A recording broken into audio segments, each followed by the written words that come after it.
Mobility. So, yeah. Being able to do the splits. Hold on.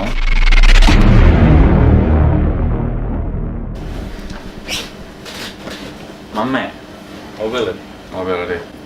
Well, first of all, there's just a big difference between mobility and flexibility. That's something I learned recently. Yes. And Yes. I think that's good clarification. Yeah, I'll define it. So mobility is like an umbrella term for this spectrum of physical qualities that everybody has. It's like a notch on a. It's like when you've got those twisty lights, and when you turn the dial, the light goes down a little bit, and when you turn it up, then the light gets brighter. That's a spectrum. So at any one point where the dial is, you've got a certain amount of both physical qualities. On one side of the spectrum is flexibility, and on the other side of the spectrum is stability. They're the exact opposites. You will have both of them at the same time, but depending where that little dial is, you'll have more or less of that physical quality, so flexibility and stability. So what flexibility is, it's a passive physical quality, meaning you don't have to do anything in order to test it. So if you want to test your shoulder flexibility, you lay down on the ground and you have somebody else pull your arm. That's flexibility. You're not moving yourself into that position. Stability then, on the other end, is your ability to resist an opposing force. So the amount of stability you have, say in your shoulder, would depend on, like, again, how much you can keep your arm there if somebody else is trying to push it away. That's your stability. Now mobility, like I said, is the broader term for a combination of both of these things. So how mobile you are is basically how much control you have over the range of motion that you do have. Once the dial moves over towards the flexibility side, you start to lose stability through that joint. Once the dial moves over towards the stability side, you start to lose some flexibility. Now it's not a bad thing just because you have more stability compared to flexibility, or more flexibility compared to stability. It doesn't mean anything until you put it into the confines and context of what the movement is and what your goals are. So if you're a powerlifter, you need the bare minimum amount of flexibility in order to control the bar on your back. So you don't need to be able to squat ass to grass so long as you have control over the amount of depth that you are hitting. So stability will be a physical quality that you need to work on. If you want to squat heavy, deadlift heavy, or bench heavy. Say you're an acrobat, you'd probably want to work on your flexibility because you have to contort your body into many more different areas. Does not mean that you're more likely of getting injured if you don't have as much flexibility or stability. However, if you have one physical quality and you don't have any of the other, that is when you get injured. You can be too flexible as well as being too stable or unflexible.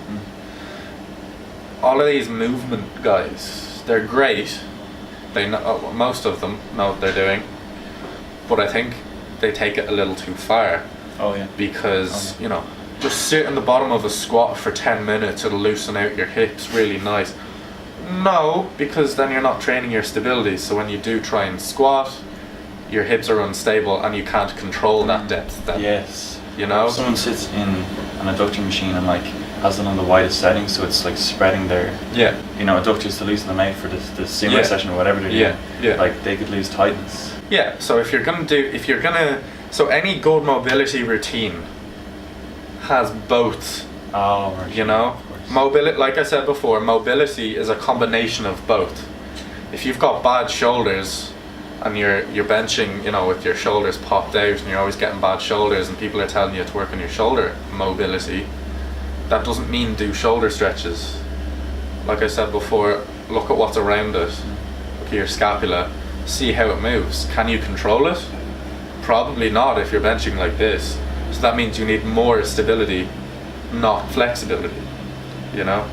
So like I said, like you said with the adductors, if you're loosening them out, say you're foam rolling your adductors and then you stretch them out, now you're losing some stability. You don't have the control that they provide you. So after you do your stretches, you then need to do some active movement and to strengthen the new range that you have. So do like a hip airplane or a single leg, excuse me, a single leg Romanian deadlift, something like that. Alright. Stability plus flexibility to give you control over the range of motion that you have. And that is mobility. Gains. Exactly, exactly. It's a combination. Yeah. Exactly. You can't have too much of one. No. It's a bit of both. And it changes from person to person, and movement to movements. And what to a varying degree. Yeah. The goal is to keep the goal the goal. You're laughing, that was a famous quote. Sake. That's what I say to people. No, genuinely, that's what I say to people. If they're like if they're dieting or something, and you know, you're at that stage where you've been in dieting for 2-3 months, you know, you just want to stop because you're saying, oh no, I'm getting weaker.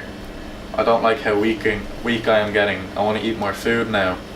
Well, when you were thinking sanely at the start, when you wanted to lose weight, the goal was to lose weight. When you're in that stage of wanting to quit, remember what the goal was. So at that new stage where you're now second guessing yourself, the goal is to keep the goal the goal. That's what it means. Here I go again. Girls, what's my weakness? Okay, then chillin', minding my business. We can touch on it another time.